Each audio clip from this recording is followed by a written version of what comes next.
జాతీయవాద జర్నలిజానికి అసలైన వేదిక నేషనలిస్ట్ హబ్ ని సబ్స్క్రైబ్ చేసుకోండి. నోటిఫికేషన్స్ కోసం బెల్ ఐకాన్ పై క్లిక్ చేయండి. నమస్తే, welcome to Nationalist hub. Modi మరోసారి ప్రధాని పగ్గాలు చేపడితే యూపీ సీఎం యోగిని టార్గెట్ చేస్తారంటూ ఢిల్లీ సీఎం ఆప్ అధ్యక్షుడు కేజ్రీవాల్ సంచలన ఆరోపణలు చేశారు. తన వ్యాఖ్యలు హిందూ ధార్మిక సంస్థల్లో శిబిరాల్లో కలవరపాటుకు గురి చేస్తాయని భావించిన కేజ్రీవాల్ యోగి సరైన టార్గెట్ అని భావించాడు. అందుకే యోగిని తప్పిస్తారని వ్యాఖ్యలు చేశాడు. కేజ్రీవాల్ అంచనా వేసిన తీరులో అలాంటి కలవరపాటేమీ కనిపించలేదు. కనీసం మాధ్యమాల్లో కూడా సంచలనం సృష్టించలేదు. కేజ్రీవాల్ ప్రేలాపనలను ఎవరూ పెద్దగా పట్టించుకోలేదు. కేజ్రీవాల్ యోగి విషయంలో ఎందుకు వ్యాఖ్యలు చేశాడు, దీని వెనుక ఏదైనా కుట్ర ఉందా అనే ప్రశ్నలు మాత్రం మిగిలిపోయాయి. కొన్ని రోజులు గడిస్తే తప్ప కేజ్రీవాల్ కుట్ర మూలాలు బయటకు పొక్కలేదు. కేజ్రీవాల్ అనుకున్న రీతిలో ఆయన వ్యాఖ్యలు పేలకపోయినా, ఎలాంటి రాజకీయ గందరగోళానికి కారణం కాకపోయినా కుట్రపూరిత వ్యాఖ్యల వెనుక ప్రమాదకరమైన ధోరణి ఉంది. ఈ ధోరణి రాబోయే రోజుల్లో మరిన్ని నష్టాలు చేసేందుకు ప్రయత్నాలు చేస్తుంది. కేజ్రీవాల్ కుట్ర వ్యాఖ్యల తయారీ అంతా తీహార్ జైల్లోనే జరిగింది. హిందూ సమాజంలో సమూహాల్లో ఒక కుదుపు రావాలి, ఆందోళనకర పరిస్థితులు నెలకొనాలి. అప్పుడు మోదీ వ్యతిరేకత పెరుగుతుంది. ఇది కేజ్రీవాల్ కుట్ర వ్యాఖ్యల ఉత్పత్తి వెనుక ఉన్న అసలు కథ. ఈ కుట్ర కథ పేరు కిల్ 5 birds with 1 stone. అంటే ఒక దెబ్బకు 5 పిట్టల్ని కొట్టాలని కేజ్రీవాల్ పథక రచన చేశాడు. ముందు మోదీని కార్నర్ చేయాలి, అంటే మోదీ మాటలే అందుకు ఆయుధంగా ఉపయోగించాలి. 75 ఏళ్ల వయోపరిమితి గురించి ప్రధాని నరేంద్ర మోదీ ఒకానొక సందర్భంలో చేసిన వ్యాఖ్యను తనకు అనుకూలంగా కత్తిరింపులు చేసి వాడుకోవాలి. ఇది కేజ్రీవాల్ కుట్రలో మొదటి భాగం. 75 ఏళ్ల వయోపరిమితి అనేది బీజేపీ నిబంధనావళిలో లిఖిత నియమం కాదు, ప్రధాని మోదీ వ్యక్తిగత అభిప్రాయం మాత్రమే. ప్రధాని మోదీ ఒకసారి వెల్లడించిన వ్యక్తిగత అభిప్రాయాన్ని కేజ్రీవాల్ తన మానసిక యుద్ధానికి అస్త్రంగా వాడుకున్నాడు. మోదీ తాను అన్నమాటపై నిలబడాలి, లేదంటే గతంలో వయోపరిమితి ప్రమాణంగా పక్కకు తప్పించిన నేతల విషయంలో ఆత్మవిమర్శ చేసుకోవాలి. ఇది Kejriwal psychological war weapon. Advani, Murali Manohar, ఆనందీబెన్లను ఎందుకు సైడ్ లైన్ చేశారో చెప్పాలంటాడు కేజ్రీవాల్. నిజానికి కేజ్రీవాల్ ఉదహరించిన వారంతా వయోభారంతో కదలలేని స్థితిలో ఉన్నారు. ఆనందీబెన్ అందుకు మినహాయింపు కావచ్చు, కానీ వారి వ్యక్తిగత అభిప్రాయం పక్కకు తప్పుకోవాలని ఉన్నప్పుడు దాన్ని గౌరవించాల్సిన అవసరం కూడా ఉంటుంది.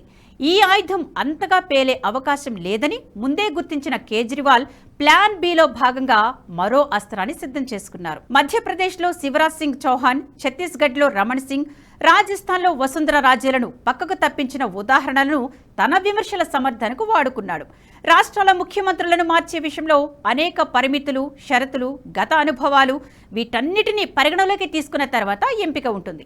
మధ్యప్రదేశ్లో శివరాజ్ సింగ్ చౌహాన్కు ప్రజాదరణ ఉన్న మాట నిజం, అందులో ఎలాంటి సందేహం లేదు. అయితే అదే సమయంలో చౌహాన్ సుదీర్ఘకాలం ముఖ్యమంత్రిగా పనిచేశారు. పార్టీలో ఇతరులకు, ముఖ్యంగా యువనేతలకు ప్రాధాన్యం ఇవ్వాల్సిన అవసరం ఉంటుంది. కొత్త వాళ్లు, యువకులకు అవకాశాలు ఇవ్వడం అవసరమని బీజేపీ అధిష్టానం భావించిన కారణంగా మోహన్ యాదవ్ను ముఖ్యమంత్రి అభ్యర్థిగా ఎంపిక చేసింది. రమణ్ సింగ్, వసుంధర రాజేల విషయంలో బీజేపీ అధిష్టానం చాలా ఆలస్యంగా స్పందించిందనే విమర్శలున్నాయి. సుదీర్ఘకాలం పార్టీలో పనిచేసిన వారు వర్గాలను కూడగట్టడం, ఇతర పార్టీల నేతలతో లోపాయికారి ఒప్పందాలు చేసుకున్నారనే ఆరోపణలు ఈ ఇద్దరి విషయంలో ఉన్నాయి. సంస్థాగత నిర్మాణాలను ప్రభావితం చేసే స్థాయికి నేతలు వెళ్లడం అనేది అనారోగ్యకర ధోరణి అని బీజేపీ పెద్దలు గుర్తించారు. దీంతో వారిని పక్కకు తప్పించారు. వారిద్దరిని పక్కకు తప్పించడం వల్ల ఎలాంటి వ్యతిరేకత రాలేదు. బీజేపీ శ్రేణులు అధిష్టానం నిర్ణయాన్ని ఆహ్వానించాయి కూడా. అనేక ప్రత్యేక పరిస్థితుల్లో తీసుకున్న నిర్ణయాలను, వెలిబుచ్చిన అభిప్రాయాలను, చేసిన వ్యాఖ్యలను తనకు అనుకూలంగా మలుచుకోవాలి కేజ్రీవాల్ ప్రయత్నించారు. కేజ్రీవాల్ ప్రయత్నాలన్నీ విఫలమయ్యాయి. తొలి ఆశాభంగానికి షాక్ తిన్న కేజ్రీవాల్ మరో దాడికి పూనుకున్నాడు. కేజ్రీవాల్ తన సైకలాజికల్ వార్కు సమయం, వేదిక అన్నీ ముందే నిర్ణయించుకున్నాడు. ఎక్కడ పడితే అక్కడ మాట్లాడితే వాటి ప్రయోజనం దెబ్బతింటుందని భావించారు. అందుకే జైలు నుంచి విడుదలైన తర్వాత ఉద్వేగభరిత వాతావరణంలో హనుమంతుని దర్శనం చేసుకున్న తర్వాత జైల్లో రాసుకున్న కుట్ర స్క్రిప్టును అమలు చేయడం ఆరంభించారు. ప్రధాని రేసులో ఎవరున్నారో, ఎవరిని తప్పిస్తారో అన్న దానిపై తానే స్వయంగా ఒక ప్రతిపాదనల నివేదిక తయారు చేసి అమిత్ షా, యోగి ఆదిత్యనాథ్ల మధ్య పోటీ పెట్టారు. ప్రధాని పదవి గురించి మోదీ తరువాయి ఎవరుంటారు అనే దానిపై బీజేపీలోనే ఒక చర్చ జరగలేదు.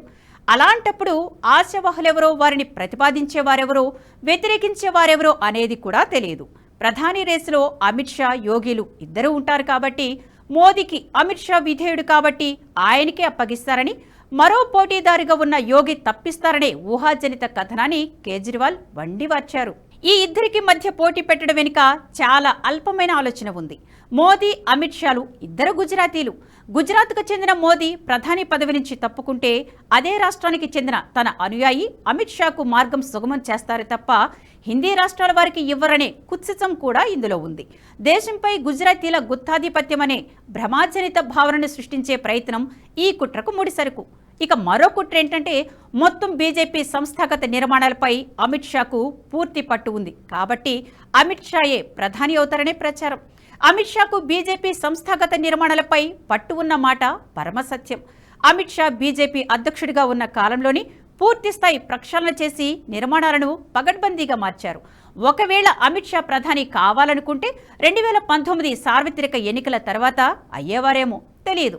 కేజ్రీవాల్ 75 ఏళ్ల వయోపరిమితి గురించి అర్ధరహితమైన విమర్శలు చేసిన తర్వాత అమిత్ షా స్పందించారు.